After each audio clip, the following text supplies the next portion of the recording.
And they are very expressive. They're not a shy bunch. No. I mean, we got stopped. And we had questions because we had a camera and everything. What's this? What's that? And,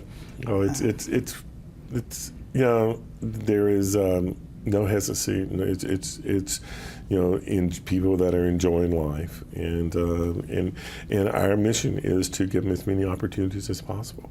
And I was just trying to imagine well, you would know this contrast because you have been doing this for many, many years. The contrast between a building like that is open, sunny, has nice grounds, people can walk and or roll their wheelchair and smell the flowers and everything. That versus what you used to have, which looked like prisons, really. Sometimes there were bars on the windows and so on. They were. I mean, a lot of these guys, like I said, were lived in institutions. They were many people housed in one place. They, care was okay, but it wasn't. There was just, that was their life. They weren't able to get out. They weren't able to be a part of the community. And the cost, now for someone to stay in an institution is much, much more. Yes, I would imagine. Well, to build a building like that is, of course. Yeah, but the staff and the UC State runs it's a lot higher cost than somebody live in the community. And is UCP the exception? Is this maybe the nicest? What I saw, would be like filet mignon. And we live in a city that is very philanthropic. That's a very given city. So that is a result of a city. Saying you dream, and a board that has supported me to say you dream a big dream, and we'll try to make it happen, and that's what we did. And do you see when somebody, for whatever reason, has not been in UCP and they enter, it's like going to a new school. Let's say they come from somewhere else. You can measure progress over these, let's say over a few years. Sure, absolutely. We see tremendous amount of progress. We have. We have a lot of teaching opportunities. Have a lot of therapists there. Have a physician, dentistry, a whole range of medical services. Have people assist them with employment opportunities. What we're seeing is really a focus on. I know I need to get ready to work. I need to work. I want to work. I think that's what we're seeing lately. Is when I have people that are begging to work. Who has a workforce? You wouldn't see that around. Yeah, who has a workforce like that? Yeah, indeed, absolutely. And I'm told they can be a more productive workforce because they're not looking at their watch, thinking, when is this over? I love the story of one of my individuals we serve. His name is Dan, and Dan is he's an older gentleman, maybe 60 or something, and he really hadn't been involved. And when we started the work process, and we bought, one of the stuff we do is shred and document instruction, and we bought some individual shredders. This is where one person can put a few sheets in at a time, and he got to work. And of course, we pay everybody. Everybody's paid. We have paid a wage, but he was working. He was really into it, and he was told, it's time now for let somebody else to work. And he refused to leave. he said, I'm not leaving. He finally got him. Had something doing, I got him finally to pull back a little bit so someone else could come in. But he sat there and watched that other person make sure they did the job right. That's what you hope for. That's what I hope for. And then that's what we see. That's really what we see for, that's really tremendous desire, because when someone meets you the first time, what's the first thing they ask you? What do you do? What do you do? Yeah, exactly.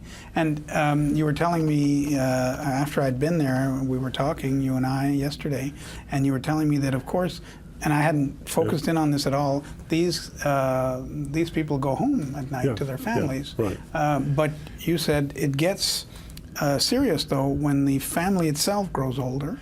If it's a 50-year-old person and the parents are 80, what happens in cases like that? We hope parents have made plans for what's going to happen. I've seen so many parents, in their 80s are still driving that very severely disabled son or daughter in to us. And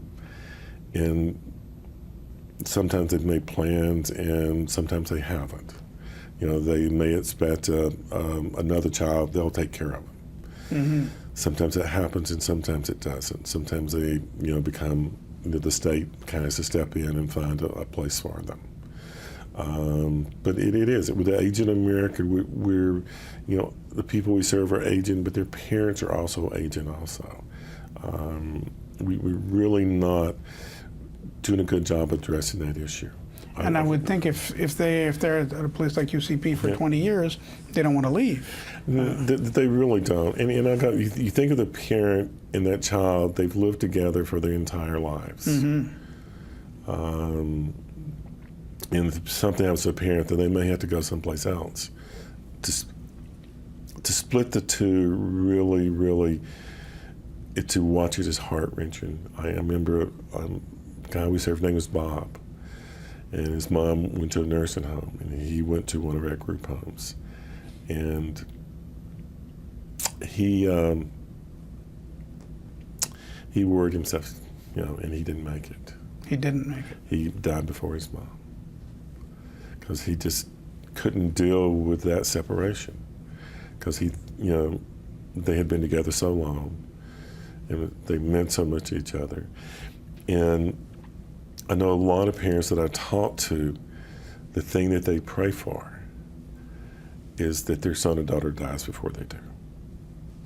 So, I mean, that tells you something. Yeah, that's their prayer. And you're kind of going, I mean, we have to address that issue. Does it make you wish that you would have an in-house capacity for some of them to keep them with you, or? We provide services in the home. We provide, you know. But I mean in-house where you could house them. We do some. We've done some of that in the past. That's very, very difficult. I think it's more better if we can provide someone to go into their home and help that parent in that home take care of them. That's that, or help that person figure out a way where he can live in his own apartment, his own place. With those skills, with those minimal. With those skills, you know.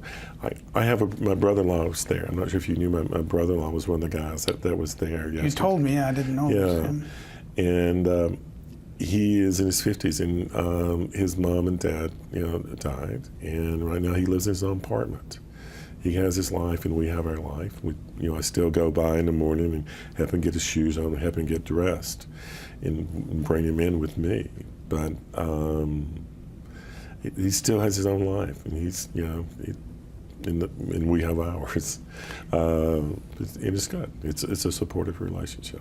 And if I had to ask you to go to the other end of life now, to the children, because like you say, I miss the children. I didn't see them. Have you seen some small miracles occur? I see miracles with the kids and with adults happen daily. I mean, and one of the miracles is really seeing a kid with a severe disability on a playground, and a kid not disabled, and their buddies that got their arms around each other, you know, their shoulders, you know, like that. That's a miracle.